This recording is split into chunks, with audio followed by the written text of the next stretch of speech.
Good morning, everybody, and welcome to today's post. Again, my name is Dr. Sean Price. I'm a chiropractor here in Fort Walton Beach, and today I want to talk about antibiotics. And this is not what I had planned on talking about, but I had a friend of mine whose daughter had come down with an infection, and she went and she got antibiotics, and the infection cleared up, and now the infection's coming back again, and this has been over a period of about 2 weeks. And she didn't understand why it was coming back again. And I wanted to go through an explanation of how antibiotics work, why they work, and when to use them and when not to use them, so you have a good understanding. Okay, so the first thing you need to understand is that our body is full of bacteria. Our intestinal linings, everything from our throat all the way down through, through our bottoms, are full of intestine. They're called the intestinal flora, and a flora means a community or a colony of bacteria. And there are tons and tons of different bacteria that live in our body. Now, here's an example, okay? So let's say we have bacteria A, B, C, D, and E, and they're living in our intestines, and then we have bacteria F, G, H, I, J, K, and those are living in our intestines. Well, these bacteria, they all live and they're in groups. And they all share themselves, they all share their little areas, and when the food comes through, they digest parts of the foods. And some of these bacteria, we actually feed off of the byproduct of them eating the foods that we eat. Some of them, they keep each other in check and in balance. We have yeast in our intestines all the time. We have, most people have strep in their throat, streptococcus bacteria in their throats. When I was in chiropractic school, we did a test of everybody in the class, and I think half the class had strep in their throat, but nobody was sick.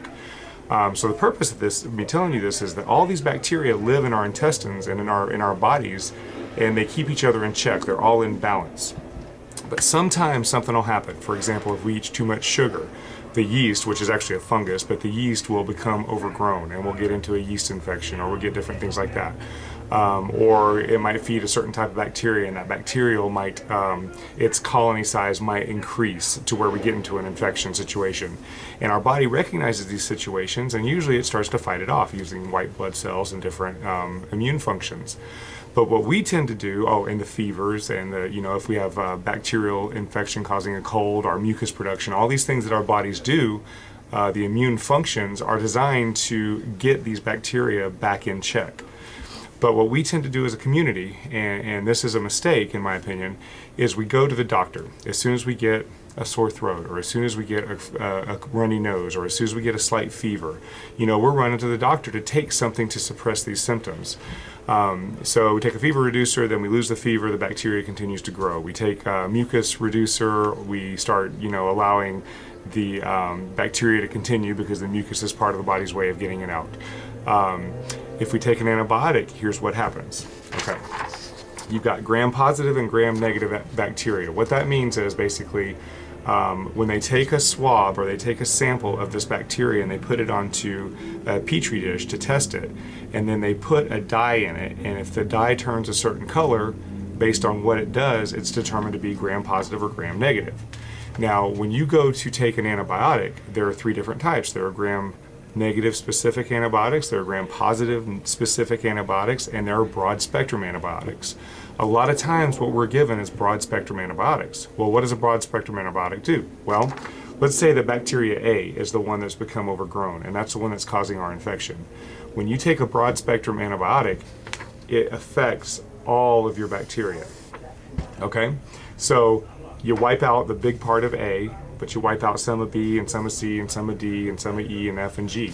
So what that does is that takes that intestinal community, that flora, and it makes them imbalanced. It makes them to where they don't work the right way, so our food doesn't digest properly, so that our immune system is not properly there. We don't give our white blood cells a chance to come in and fight this bacteria A because we're wiping it out with antibiotics. Now here's the problem. It doesn't completely kill off bacteria A. It just kills off a lot of bacteria A. And it also doesn't kill off all of these, but it kills off, kill off all of these, but it kills off a lot of them. So what happens through Darwin's theory of natural selection? Well, when you take an antibiotic, the bacteria that survive somehow develop a little bit of an immunity to that antibiotic. So if you take it again for another infection, they all develop a little bit of immunity. And then eventually, all the bacteria in your body or at least the ones that are the challenges, become antibiotic resistant. And this is where we start getting into these superbugs, because we have these antibiotics that we're all taking, and the remaining bacteria that's left is developing an immunity to it. It's their mechanism of survival. So you have to take stronger antibiotics, or you have to take stronger and stronger, and eventually we're getting into things like MRSA and all these different superbugs that are considered communicable diseases because everybody's taking these antibiotics. The worst part about it is, if you don't get tested and find out if you have a bacterial infection, if you take an antibiotic for a virus, most colds are viruses, most flus are viruses, all this stuff. If you take an antibiotic for a virus, not only are you not defeating this, you're wiping all this out for nothing. For nothing. Okay? So here's the deal. Antibiotics are not the devil. I'm not saying that they are the devil. Okay? When Kelly had her asthma attack a few months ago, when she was in the hospital, we had them do blood tests, and we saw that she had an increased bacterial count. So she took antibiotics. Sometimes they're necessary. They can be life-saving. But you don't take them for every little sniff and sniffle and cough and everything that you get, because you don't give your body a chance to develop the immunity to it, and you're reducing your body's immune system for future things. I see it all the time in children that come in here with chronic ear infections. I see it all the time in patients that come in and they're sick all the time, and they always run and they always get antibiotics, and it never heals. Now, if you ever have any questions about when or you should or shouldn't take an antibiotic, let me know. I'll see if I can help you out. And don't take this, here's my disclaimer. This video is not to be substitute for medical advice. I'm just trying to give you the information to ask the questions, to make sure that when you're taking an antibiotic, you're taking the right kind that's at least as specific as possible for the bacteria that you're having the problem with, so you reduce the damage to your body. That's why there are yeast infections after antibiotics, is because we're reducing that intestinal flora. The yeast is a fungus that's not affected by antibiotics, so it runs wild, and we start having yeast infections. Okay, so again, I'm not telling you to never ever take antibiotics. I can't do that. I wouldn't do that, because there is a time and a place for it. Like I said, my wife took some. But I am telling you to please be careful with it. Please ask questions of your doctor before you start taking it. Please make sure it's a bacterial infection that you're dealing with, and make sure that you're as close to the right antibiotic as possible. Now, just the last couple minutes here. Kelly, my wife, had not had antibiotics for 10 years. She had not really been sick for 10 years. She had a cold here, maybe an occasional, fever here or something like that, but nothing that warranted any kind of an antibiotic. When she was pregnant with nursing our oldest daughter, Lorelei, she had some tooth work done, and they had broken the skin. Now, when you go into that world, yeah, you need to take your antibiotics to do it. So she took some antibiotics for that. Within 2 months, she had to have another dose of antibiotics because she developed mastitis in her breast, and then she had to take another dose of antibiotics because she got a severe kidney infection that we couldn't handle with supplements. So in 10 years, no antibiotics.